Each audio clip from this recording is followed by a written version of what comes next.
Hari ini saya akan sharing sebenarnya adalah satu konsep baru di mana teman-teman itu seringkali ya setelah kita udah sekian tahun di Prudential, seringkali nggak teman-teman tuh ngalamin seperti ini. Klien nanya, gue udah 10 tahun loh ya, terus udah boleh stop belum? Pernah nggak teman-teman? Ini teman-teman bisa ini kan? Bisa itu kan? Bisa komen kan? Coba saya baca, saya pengen lihat komennya. Sering tuh kan, sering kan. Terus teman-teman kalau misalnya dia udah 10 tahun, apakah pasti sudah boleh berhenti stop? Belum bisa ya kadang-kadang ya. Nah, di saat itu kita mulai ketar-ketir. Aduh, mau berhenti stop, padahal saldonya cuma sekian gitu kan. Karena apa? Karena performance dari investasi kita tuh tidak sesuai dengan yang diilustrasi ya. Apalagi zaman dulu ilustrasi kita itu bisa 16%. Nah, yang dilihat tuh 16%. Sekarang mana ada ya 16%, betul nggak teman-teman? Ya kan? Terus belum lagi misalnya ada yang komplain gini, aduh uang saya tuh uangnya nggak balik lah segala macam gitu kan. Terus kadang-kadang mereka juga ada penarikan. Yang paling bocengli itu adalah yang dia udah pakai narik, habis itu 10 tahun dia pakai nanya, udah bisa berhenti setor belum? Dia pikir saldo boleh dia tarik, tapi habis itu dia tetap boleh stop setor, terus proteksi jalan terus. Nah, itu yang kadang-kadang tuh bikin kita sakit kepala. Nah, akhirnya saya mikir-mikir ya, kita sekarang ini ya, nggak mau lagi deh jualan yang model 10 tahun, 15 tahun, ataupun 20 tahun ya. Makanya saya memperkenalkan dengan konsep all pay ini. Dan teman-teman bilang, saya nggak pernah melakukan sesuatu sebelum, saya tidak pernah ngajarin sesuatu yang saya nggak pernah praktekin. Biasanya saya akan mulai dengan diri saya dulu. Dan saya coba jalanin, ternyata market bisa kok menerima yang namanya konsep all pay gitu ya. Terus klien saya rata-rata malah lebih happy gitu ya dengan konsep all pay. Nah, sebenarnya apa sih all pay itu? Nah, saya langsung sharing aja ya. Ini saya nggak bisa sharing screen lagi ya. Mungkin dikasih itu aja ya. Dikasih di allow aja. Mungkin saya bisa share. Sudah bisa share screen saya. Oke, sekarang saya share ya.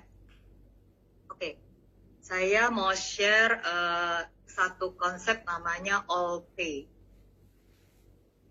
Teman-teman pernah dengar kata-kata all pay? All pay itu sebenarnya adalah kita bayar premi terus gitu ya. Nah, bayar premi terus ini itu sebenarnya bukan sesuatu yang aneh kalau di luar negeri. Justru di luar negeri orang itu merasa kita itu aneh. Kenapa harus batasin 10 tahun, 15 tahun, 20 tahun gitu ya. Mereka bilang kalau asuransi ya sebenarnya ya bayar terus gitu, ya kan? Nah, terus sudah gitu. Nah, kira-kira gini, ini kan pertanyaan yang sering banget terjadi. Jadi saya selalu prospek ya, misalnya saya udah menjelaskan semua program yang dia pengen ambil, saya nggak pernah nyinggung soal berapa tahun bayar. Tapi walaupun kita nggak nyinggung, itu klien pasti akan nanya kita, ya kan? Dia pasti nanya, oh yang ini saya setor berapa tahun? Karena market yang terjadi di Indonesia ini, ya salah kita juga sih yang dari dulu, ya kan? Kita selalu tuh menetapkan mau setor berapa tahun. Makanya masyarakat juga dididiknya seperti itu. Nah, mulai sekarang kita mulai mendidik masyarakat itu membayar terus. Yang namanya asuransi ya bayar terus gitu ya. Nah, waktu klien saya nanya, saya harus bayar berapa tahun, saya selalu akan ngomong dengan kata-kata seperti ini. Saya sengaja bikin ini tertulis jadi skrip buat teman-teman, nanti bisa dipakai ya. Kalau misalnya lupa apa yang saya ngomong, teman-teman punya pegangannya ya. Kira-kira seperti ini. Nah, saya bilang, saya mau lurusin dulu nih pemahaman yang selama ini salah kaprah di dunia asuransi. Policy unit link tidak bisa dipastikan masa setornya secara fix. Yang kita bisa pastikan masa setor secara fix adalah asuransi tradisional. Nah, teman-teman setuju nggak dengan saya bahwa policy unit link itu sebenarnya tidak bisa dipastikan secara fix? Kenapa? Ya, nah kenapanya itu saya jelasin begini. Policy unit link hanya bisa estimasi masa setor dengan estimasi hasil investasi tertentu, ya kan? Nah, jadi estimasi masa setor itu erat kaitannya dengan estimasi hasil investasi, ya kan? Misalnya, saya asumsi 9% per tahun. Nah, jika hasil investasi aktual beneran 9%, maka masa setornya sesuai rencana. Karena kan sesuai dengan yang saya estimasikan, ya kan? Tapi jika hasil investasinya di bawah 9%, maka masa setor harus lebih lama. Begitu pula sebaliknya, ya. Kalau misalnya kita selalu harus bilang yang sebaliknya ya, jangan berasumsi selalu di bawah 9% ya, di bawah yang kita asumsikan. Bisa nggak terjadi kalau misalnya di atas 9%? Bisa. Maka kita malah bisa berhenti setor lebih cepat. Nah, itu yang kita kasih pandangan kepada klien kita ya. Jadi mereka tahu, oh iya ya, unit link itu sangat tergantung dengan hasil estimasi investasi. Nah, masa setor juga ada tergantung dua hal ini. Apakah ada penarikan atau ada top up. Jika ada penarikan, maka harus setor lebih lama, ya. Jika ada penarikan harus setor lebih lama, betul ya. Tapi jika ada top up, maka bisa berhenti setor lebih cepat, gitu ya. Nah, itu kita harus educate klien kita bahwa unit link itu ya sangat tergantung dengan hasil investasi dan juga ada penarikan dan top up yang terjadi, ya. Nah, setelah itu, kalau misalnya sampai di sini mereka udah ngerti, saya akan kasih saran ya. Jadi itu penjelasan. Yang kedua kita mulai kasih saran. Kita bilang kalau boleh saya kasih saran ya, biaya asuransi bayar asuransi seterusnya aja. Jadi kita bilang kalau yang namanya asuransi kita ya selama kita butuh ya kita bayar terus gitu loh. Ini yang kita namanya seperti kayak bayar asuransi mobil ya. Jadi itu yang namanya all pay concept ya. Di luar negeri orang selalu melakukan hal itu. Nah, teman-teman, kita memakai istilah-istilah all pay concept lah atau apa, itu sebenarnya lebih terasa tuh lebih keren dan lebih berbau kayak memang itu adalah yang sering dilakukan oleh orang luar negeri ya. Jadi saya selalu bilang ini namanya all pay concept ya. Nah, kita bayar kebanyakan tidak membuat perusahaan asuransi potong kebanyakan kok. Bayar kebanyakan hanya akan berakibat nilai tunai berlebihan aja. Lumayan untuk ditinggalkan ke ahli waris. Jadi saya selalu bilang bayar asuransi bayar terus ya. Kalau memang hasilnya bagus dan bukannya kita bayar terus itu berarti kita bayar kebanyakan tuh membuat Prudential potong biaya lebih besar dari kita. Enggak kok, ya kan? Kalau kita bayar terus apalagi udah di atas 6 tahun itu kan semuanya udah masuk ke investment kan. Jadi even biaya awal pun nggak ada. Seperti kita mau masuk reksadana pun masih ada potongan 1 atau 2% ya. Kalau kita top up ada 5%. Tapi kalau kita bayar premi terus di atas 6 tahun itu sebenarnya sudah tidak ada yang namanya biaya awal ya. Apalagi produk PGB. Produk PGB kita selama kita bayar terus kita dapat ketambahan 10% per tahun loh dari angka yang kita setor ya. Jadi setiap kali kita setor, udah saya ikut nambahin 10%. Kan mulai tahun ke-11 dan seterusnya kan kita dapat 10% kan. Jadi setiap kali kita setor, udah saya nambahin 10%. Apa enggak lebih baik kita setor terus. Nah, itu yang saya selalu bilangin kepada klien untuk bayar terus ya. Nah, terus saya juga bilang, nah teman-teman lihat ya, ini kan saya, nah teman-teman saya mau kasih lihat ya IHSG kita ya. IHSG kita tahun 2014, dan ini saya bikinnya sih waktu itu 11 Desember 2019 ya. Ini sebelum COVID ya, sebelum COVID. Jadi masih yang normal-normal aja. Selama 5 tahun ya, selama 5 tahun IHSG kita itu cuma bertumbuh 3,35%, teman-teman. Ya, jadi gimana kalau teman-teman yang dulu udah memprediksikan 9% ya, nggak taunya tuh 5 tahun terakhir tuh cuma 3,35% per tahun. Itu kan berarti tidak akan mencapai kan. Jadi makanya ini sangat penting kita untuk menerapkan all pay ya. Kalau all pay kita nggak ada masalah ya. Nah, ini saya juga kasih saran lagi ya kepada klien. Saya bilang gini, asumsi hasil investasi sebaiknya kita estimasikan agak konservatif. Karena ini untuk kita pakai waktu hari tua.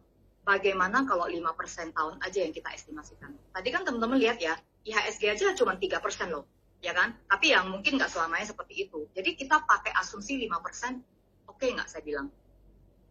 Berani nggak kalau kita lihat yang 9% ataupun yang belasan persen? Pasti nggak berani. Jadi kita pakai 5% aja itu udah cukup agresif menurut saya ya. Nah, kembali lagi jika ternyata hasilnya lebih baik, tidak membuat perusahaan asuransi potong biaya lebih besar.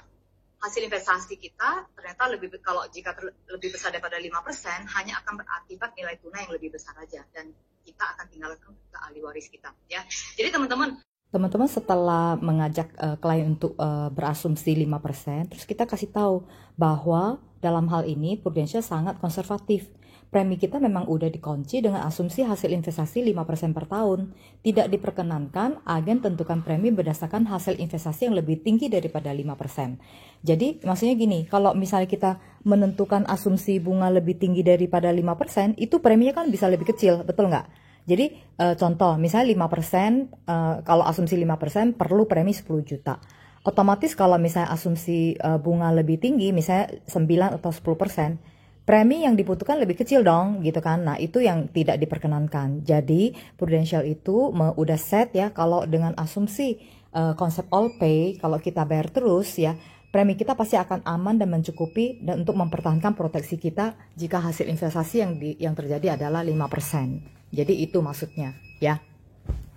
Karena kalau asuransi lain yang nekat gitu ya, mereka itu nggak ada kuncinya. Jadi mereka itu karena nggak ada kunci, agent itu bebas mau bikin nilai tunai yang di 5% itu bintang-bintang itu bisa-bisa aja gitu ya. Nah kalau kita punya nggak bisa ya. Oke. Nah, ada beberapa asuransi tidak kunci hasil investasi ini ya, sehingga ilustrasi bisa terlihat jelas dengan asumsi 5% nilai tunai sudah habis di usia 70-an. Bahkan ada yang sudah habis di usia 60-an. Apa artinya? Artinya sudah tidak ada proteksi saat itu walaupun klien tetap menyetor premi ya. Nah, ini saya mau kasih lihat contoh ilustrasinya tetangga kita ya. Nah, teman-teman, sebenarnya saya tadi pagi saya bilang sama WAT ya, ini banyakkan agent lama atau agent baru gitu ya. Kadang-kadang kita tuh kalau misalnya masih agent yang masih junior, saya kadang kurang enak ya kalau kita tuh seakan-akan tuh menjelekkan orang lain gitu ya. Tapi sebenarnya tuh ya kita Prudential tuh sangat hati-hati banget ya. Kita Prudential tuh diajarin dari dulu, kita tuh nggak pernah boleh tuh menjelekkan orang lain ya, teman-teman ya. Tapi ini karena saya pengen berbagi, terpaksa saya harus membahas tentang orang lain ya. Jadi tapi kata WAT, ya mereka juga lebih kejam jelekin kita ya, bahkan terang-terangan gitu ya, di blast kemana-mana. Kalau ini kita hanya untuk kepentingan kita belajar aja ya, teman-teman jangan menganggap ini sesuatu bahwa kita sedang menjelekkan orang lain ya. Enggak, saya cuma mau buka bagaimana caranya asuransi lain itu kerja ya. Nah, teman-teman lihat ya, ini ini dia itu usia 36 ya. Ini dia belinya itu life-nya 200 juta ya. Life 200 juta. Dan Hospital Surgical Premier ini dia yang klasik. Kalau yang klasik itu sama dengan bronze B kita. Bronze B. Oh salah, coba kita lihat. Nah ini. Nah, ini kan dia berarti yang Indonesia ya. Indonesia only sesuai tagihan ya. Nah ini mereka berarti ini sama dengan bronze B kita ya. Nah teman-teman kalau kita lihat, ini orang setor premi hanya 1 juta. 1 juta udah dapat UP Life. UP Life-nya 200 juta ditambah dengan itu ya, ditambah dengan bronze B ya. Nah, ini dia bayar premi terus nih sampai usia berapa tuh? Dia bayar sampai usia 91 tahun ya. Jadi bayar terus ya, non-stop ya. Ternyata mereka juga udah menerapkan all pay ya di sana ya. Udah bayar sampai usia 90 tahun ya, 91 tahun. Itu dia itu tunggu ya. Ini nilai tunainya gimana? Nilai tunainya sampai usia 62 udah nggak ada nilai tunai. Ya. Nah, di sini kan kita lihat ya, mereka itu nggak memperhatikan yang 5%. Nah, teman-teman kalau kasih lihat yang IHSG yang tadi saya screenshot itu, saya hitungkan itu ya. Klien akan takut kalau misalnya lihat ilustrasi seperti ini, orang IHSG 5 tahun terakhir aja cuma 3%, masa yang 5% di sini kita nggak perhatikan, ya kan? Bisa aja nanti kita udah capek-capek ikut asuransi, tapi di usia 62 sudah tidak ada proteksi. Betul ya teman-teman ya, ini sampai usia 62 udah nggak ada proteksi ya. Nah jadi teman-teman kita kalau misalnya kita mau lihat ya, kalau kita mau lihat yang punya kita, teman-teman mau lihat yang punya kita, tapi teman-teman akhirnya klien ini ngambil sama kita juga ya. Kalau kita mau bandingkan apple to apple, harusnya kita juga bikin proteksinya sampai usia 65 harusnya ya. Jadi kalau kita mau ini kan harusnya kita harus bikin proteksinya sampai usia 65 dong. Karena kan kalau di Allianz kan usia 62 udah nggak ada proteksi kan. Nah ini juga kita bikin dong proteksi kita sampai usia 65 aja gitu. Nah, kalau kita proteksi bronze B-nya sampai usia 65, preminya cuma 900.000 ya. Bahkan nilai tunainya sampai dengan usia 75 juga masih ada yang direndah. Ya. Tapi tentunya teman-teman kita tuh nggak bisa lawan kalau misalnya kita bikin proteksinya sampai 85 ya. Coba kita lihat ya, kalau kita mau bikin proteksinya sampai dengan usia 85,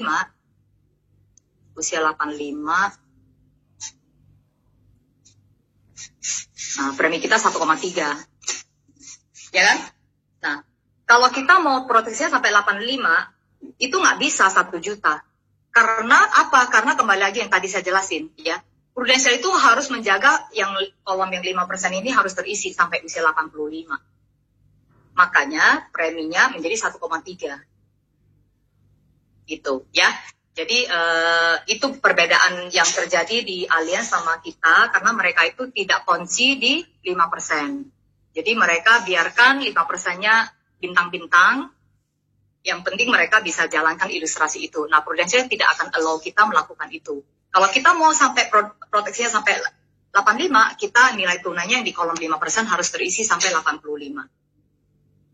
Kira-kira ada yang bingung nggak sampai dengan di sini?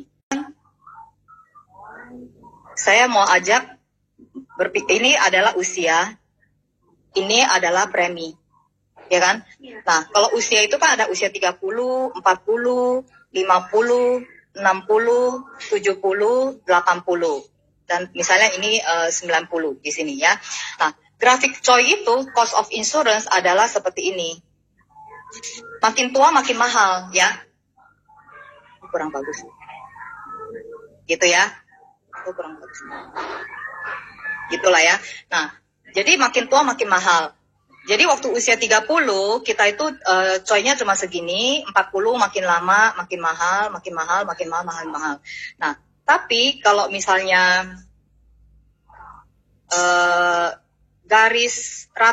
kalau kita mau bayar premi makin lama makin mahal, makin tua makin berat, kasihan dong kan udah nggak produktif ya kan.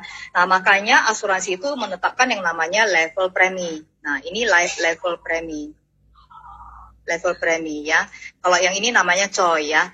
Nah level premi ini sebenarnya adalah garis rata-rata dari yang garis biru tadi ya.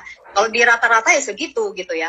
Nah, jadi waktu kita muda, kita bayar lebih, ya, ada segini. Karena COI kita segini, kita bayarnya segini.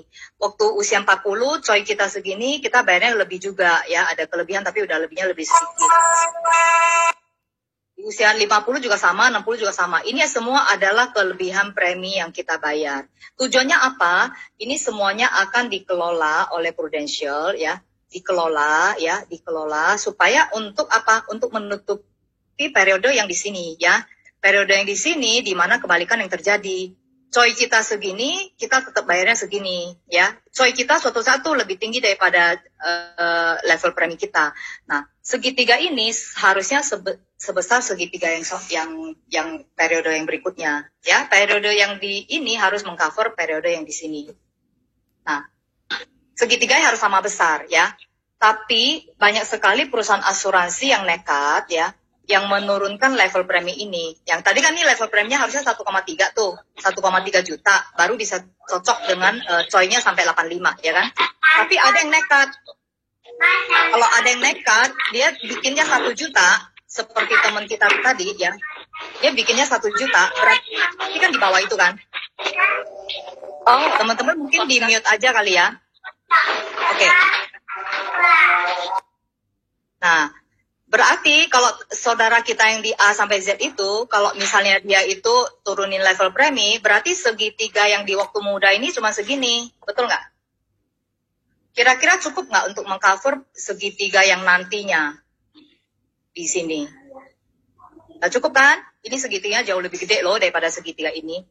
Maka ya, nanti waktu kira-kira kalau kita lihat dari luasan segitiga paling sampai di sini aja udah habis. Ya kalau luasan segitiga ini sama yang di sini, ya, ini paling sampai di sini aja. Maka sekitar 70-an atau 60-an nilai tunai mereka udah habis. Itu problem utamanya kita. Kita sendiri tuh nggak pede sama produk kita. Kita tuh selalu menganggap produk kita itu pasti kalah sama orang lain. Nah, Bisa nggak teman-teman, beliefnya teman-teman terhadap Prudential itu yang ditingkatkan. Jadi kalau saya sendiri, saya tuh selalu gini, kalau terima produk dari orang lain, ya, saya tuh berasa ya udah Prudential pasti juga bisa. Ya nggak mungkin nggak masuk akal kalau Prudential itu lebih mahal daripada orang lain. Prudential adalah pembeli terbesar dari Reas, ya. Dia adalah pembeli terbesar di mana-mana, ya. Kalau kita pedagang, orang yang beli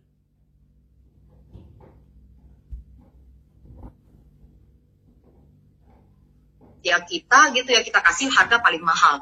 Terus yang pembeli kecil-kecil itu dikasih harga lebih murah. Masuk akal nggak sih dalam dunia dagang? Nggak mungkin kan? Nah, jadi Prudential saat ini adalah pembeli terbesar di Reas. Itu nggak mungkin Prudential itu dapat harga lebih mahal daripada orang lain, ya. Jadi, coy kita udah pasti sangat kompetitif. Kalau masalah premi, itu lain cerita. Jadi kalau klien bilang Prudential mahal ya gitu. Nah, saya jawab, pertanyaan saya pertama yang saya balikin kepada klien adalah maksudnya Bapak atau Ibu yang mahal apanya? Nah, saya tanya gitu. Dia jadi bingung. Maksud lu apa sih? Yang lebih mahal itu maksud Bapak atau Ibu tuh preminya atau coy-nya? Atau biaya asuransinya kalau bahasa awam ya. Preminya atau biaya asuransinya itu dua hal yang berbeda loh. Kalau yang namanya premi itu kan cuma masalah kita menabung aja. Tapi yang harus kita bandingkan adalah coy gitu, ya. Cost of insurance, biaya asuransi. Nah, habis itu gambarin seperti grafik yang saya gambarin tadi, gitu, ya.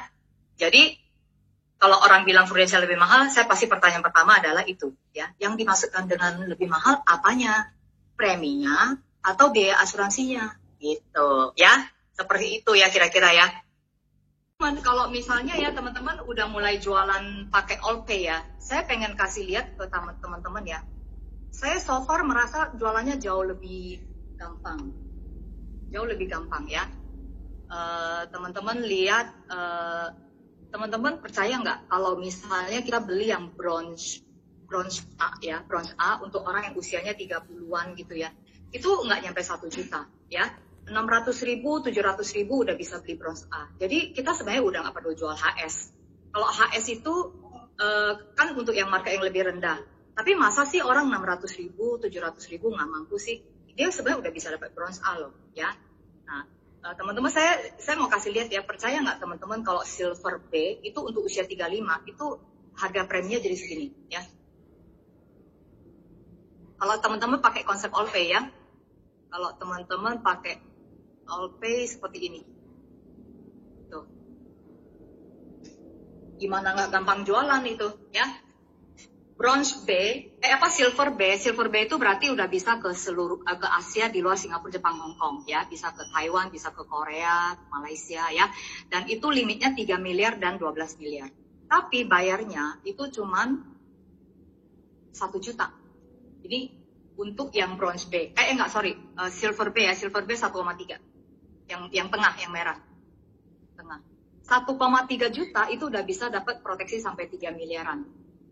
Luar biasa kan? Nah, kalau misalnya dia budgetnya lebih kecil lagi, ya udah kita kasih dia yang bronze B ya, sekamar sendiri. Kalau mau lebih kecil lagi, bronze A itu udah pasti di bawah 1 juta. Ya, ini usia 35. Saya pakai contohnya wanita, karena wanita itu lebih mahal daripada pria, ya. Jadi ini yang lebih mahal aja, harganya preminya cuma segini. Mau sampai ke Singapura itu cuma sekitar 2,2 juta aja. Jadi sebenarnya PPH kita itu benar-benar murah dan affordable buat semua orang. Tapi syaratnya adalah harus bayar terus ya, Teman-teman kita yang udah menerapkan Allpay ya, itu ada yang bikin saver juga, tapi savernya itu hanya untuk pembulatan supaya preminya cakep gitu. Jadi enggak keriting angkanya gitu. Nah, terus teman-teman saya mau tambahin juga satu. Sebenarnya teman-teman waktu mau mulai menerapkan Allpay, ada yang nggak yang mengalami kendala seperti ini? Orang bilang, bayarnya sampai 85.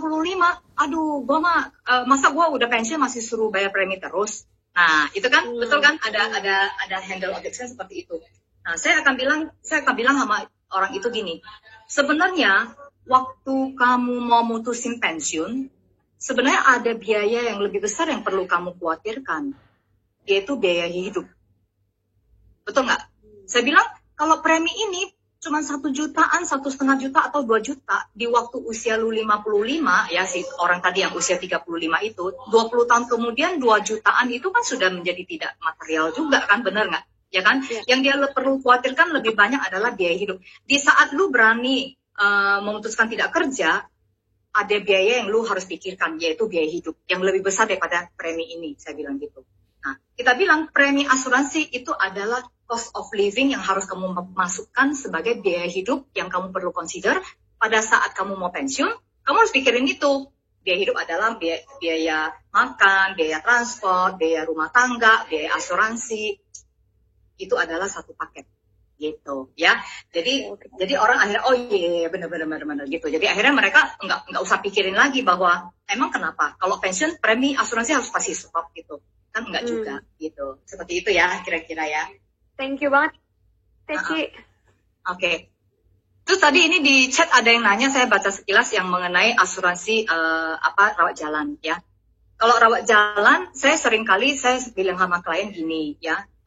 Di Prudential memang tidak mengcover rawat jalan ya. Kita itu rawat inap, tapi rawat inap yang kita ada kasih beberapa rawat jalan. Nah, teman-teman kan bisa jelasin dong rawat jalan kita apa aja kan? Kecelakaan lah, ODS lah, kanker lah, cuci darah dan lain sebagainya. Nah, kita bilang sebenarnya kenapa Prudential nggak mengcover rawat jalan? Saya bilang gini ya, rawat jalan. Saya bilang ibaratnya seperti ini. Bapak atau ibu misalnya beli sepatu yang mahal. Sepatu yang mahal itu berapa duit sih kira-kira? 5 juta ada nggak sepatu yang mahal? Ada kali ya? Oke, 5 juta. Kalau kita beli sepatu 5 juta udah cukup mahal. Dan kita bisa nggak sepatu kita itu hilang? Misalnya taruh di depan rumah, dicuri orang gitu kan, bisa aja kan? Nah, tapi kita nggak pernah loh mengasuransikan sepatu kita.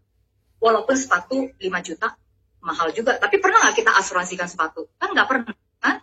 Karena kita nggak mungkin dong. Kalau misalnya sepatu 5 juta hilang pun, kita nggak akan bangkrut. Kita bisa beli lagi gitu loh. Ya kan? Nah, tetapi kalau namanya mobil, rumah yang besar-besar yang bisa membuat keuangan kita agak berantakan, itu kita perlu asuransi. Rawat jalan itu memang biaya kadang-kadang terasa gede juga loh. Tapi rawat jalan itu nggak mungkin bikin kita bangkrut gitu loh. Jadi makanya yang kita asuransikan adalah yang penting-penting aja, yang bisa membuat keuangan kita tuh bisa kacau gitu ya. Seperti rawat inap yang miliaran gitu ya. Kan kita nggak pernah tahu loh kalau rawat inap di rumah sakit bisa sampai miliaran kan. Nah, jadi kalau rawat jalan segede-gedenya nggak mungkin sampai ratusan juta rawat jalan, ya kan? Kalau sampai rawat jalan yang sampai ratusan juta itu pasti ada kaitannya dengan rawat inap. Makanya kita cover rawat jalan tertentu yang mungkin ada kaitan dengan rawat inap. Seperti itu penjelasan saya ya kepada klien.